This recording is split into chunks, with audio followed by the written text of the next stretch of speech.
All right, guys. Last time when we left off, we were talking about the First Crusade, and we finished up talking about the First Crusade.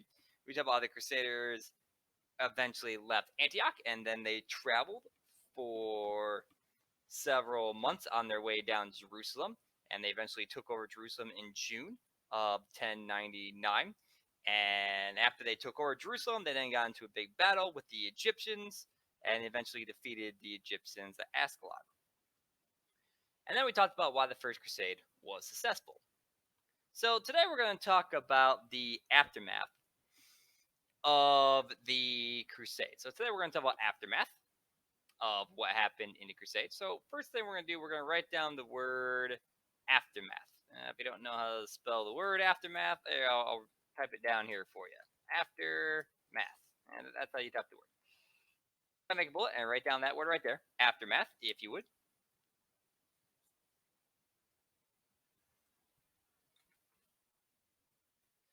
So we're talking about the aftermath of what happened from the Crusades. And in the aftermath, there are events that took place after the Crusades. We have to talk about who was going to be in charge of all of this territory first. So you had the kingdom of Jerusalem here. You had all this territory that was taken over by the Crusades, right? So you had, this big chunk of territory down here that was all taken over by the Crusaders, and they had to decide who was going to become king of that area. Now, first they offered the crown to Raymond of Toulouse. Remember, Raymond was the guy who had the biggest military force. He shot down the idea of having the title of king, so he declined having the title of kingship. And when he declined having the title of kingship, the next person that the title was offered to was Godfrey of Bouillon. So then they offered the title to Godfrey.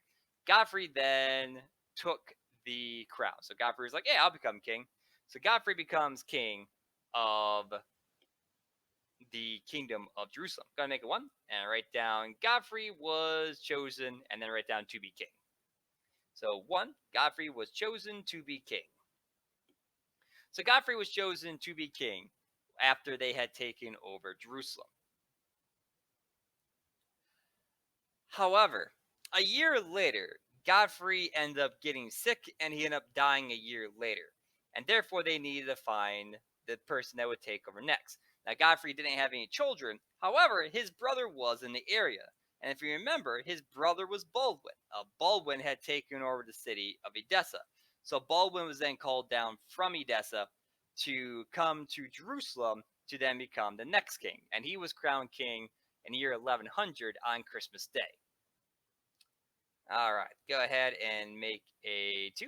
And we'll write down on Godfrey's death, his brother Baldwin, and then we'll write down was made king. All right, so on Godfrey's death, his brother Baldwin was made king.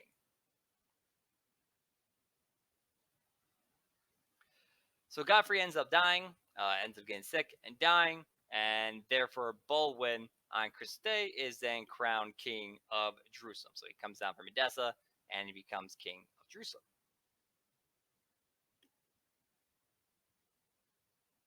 So what about our other characters? What ended up happening to them? Well, what ends up happening to some of our other characters, actually, we talk about Baldwin here. Baldwin is actually a pretty good leader. He ends up being king from the year 1100 to the year 1118, so he lives for 18 years after becoming king. And he kind of extends out the territory of the kingdom of Jerusalem and such. And he does a pretty good job of being in charge.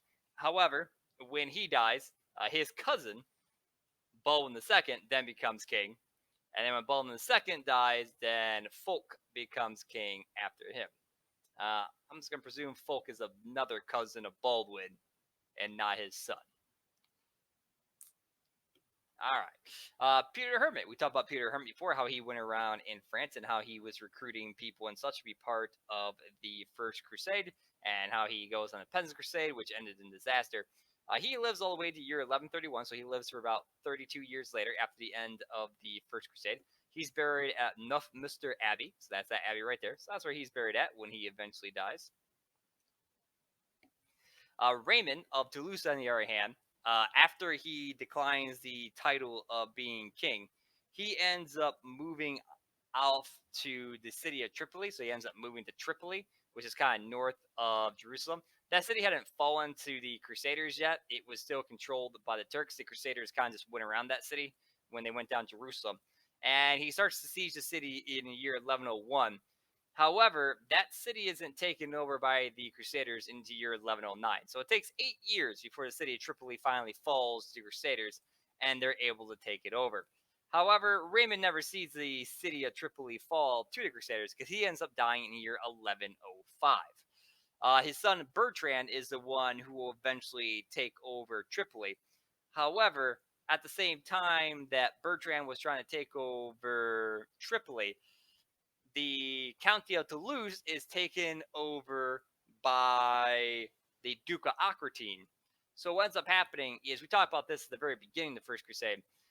Raymond, he had overthrown his niece, who was Philippa. He had overthrown her and taken over the county of Toulouse when Raymond's brother had died, and then Philippa was supposed to be in charge of Toulouse, but Raymond overthrows her, and then he takes over the county of Toulouse. However, Philippa had married the Duke of Aquitaine, Duke William IX of Aquitaine, which was a duchy just north of Toulouse.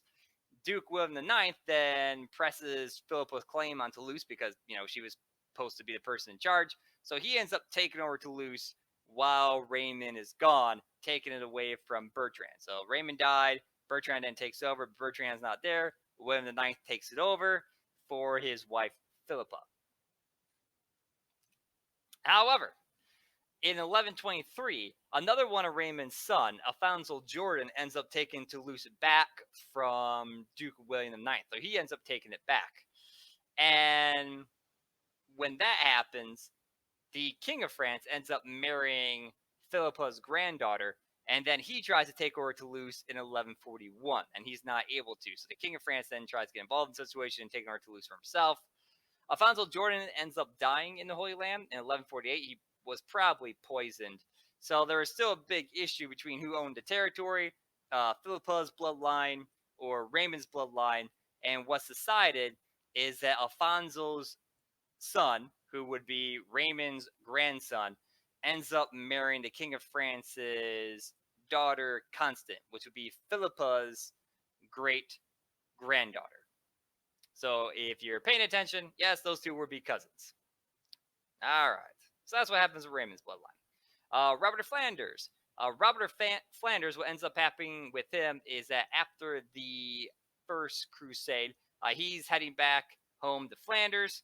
He helps the Byzantine Emperor out. Remember, the Byzantine Emperor, Alexius Comnenus, and Robert of Flanders were buddies. So Robert ends up capturing some cities for the Byzantine Emperor. Byzantine Emperor gives Robert of Flanders a gift, this gift right here, which is called the Arm of St. George. So Robert of Flanders gets that as a gift from Alexius Comnenus, and he puts that in the Etchen Abbey in Flanders.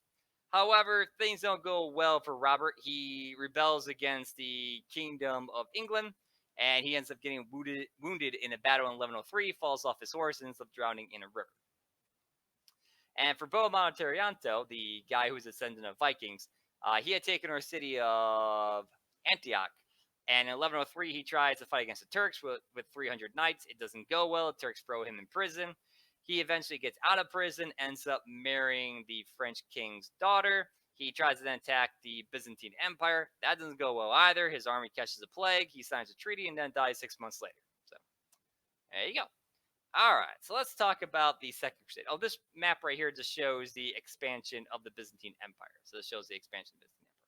So yeah, we are going to talk about the Second Crusade. We are going to cover all the Crusades. And since there's the First Crusade, obviously, there's got to be a Second Crusade. So what happens during the Second Crusade? Let's make a bullet and write down Second Crusade. So make a bullet and write down Second Crusade. So what happens with the Second Crusade is that the Crusader states, they've been pretty successful in expanding out their territory. So remember, Baldwin has taken up this. Baldwin had control of the county of Edessa. Antioch was controlled by Bohemond. Tripoli by Bertrand, which was the son of Raymond. And then Godfrey had taken over this territory. And then his brother Baldwin, and then cousin Baldwin II, and then King Fulk. So those kind of various people that were in control of these territories here, and these were all controlled by the Crusaders. And not everybody was happy about the Crusaders being in control of this territory, especially the Turks that used to control that territory. And one of those people that wasn't very happy about that was the adopted son of Kaboga, who is Zengi. Go ahead and make a 1 if you would, please. Let's write down a guy's name first, Zengi. And after you have Zengi, make an equal sign. And then after you have that, we're going to write down raised by Kaboga. So this is Kaboga's adopted son. Zengi was a son of a Turkish slave, but he eventually kind of rises up through the ranks, gets adopted by Kaboga as his son, and then he kind of takes over after Kaboga's death. All right, so this is Zengi. He took over after his death. And what ends up happening is that another person ends up dying sometime after Zengi became in charge. And that was King Folk. So King Folk was in charge of Jerusalem. So you had Godfrey, Baldwin, Baldwin II, and then Folk. When Folk dies, Zengi takes advantage of the situation and moves his troops over to Edessa, and he ends up taking that away from the Crusaders. So it comes up here to Edessa, ends up taking over. So Zengi ends up taking away Edessa and being the first time that the Turks had actually defeated the Crusaders. So this is kind of the first victory the Turks had gotten over the Crusaders. And after Zengi takes over Edessa, what ends up happening is that he's having kind of a party afterwards and he's celebrating. And during his celebration, one of his slaves that he has ends up kind of getting drunk. Zengi gets ticked off at him. He ends up kind of slapping him in front of everybody and yelling at the slave, like in front of everybody. Slave gets ticked off, pulls out a knife, and stabs him. So Zengi's dead. All right, so we got a couple things to write down first. So let's make it 2. And we're going to write down, after King Folk's death, Zengi captured Edessa in 1144. So I'll make it 2 and write down, after King Folk's death, Zengi captured Edessa in 1144. Before King Folk's death, he did help out against Zengi. So Kaboga died. Zengi took over. Zengi did try to attack a city called Damascus, which was stopped by King Folk. So King Folk shows up to Damascus, defeats Zengi. Damascus at this time period was a Muslim city, but Folk helps him out against Zengi. But when Folk dies, Zengi took advantage of the situation, takes over Edessa. And then we're going to make a 3. And for 3, we're going to write down, Zengi was killed shortly after by one of his slaves.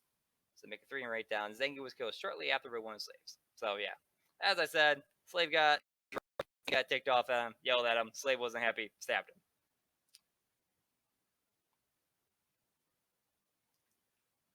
All right, so after Edessa falls, there's a big call then for a second crusade to take over Edessa, to return it back to Crusaders' control.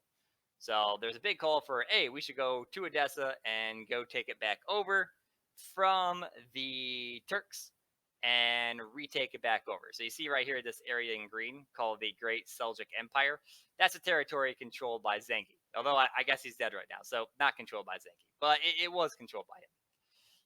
So they have this territory here, and that's going to be the goal for the crusade, is to come over here to Edessa and to take Edessa over from the Seljuk Turks and to return that back to Crusader control.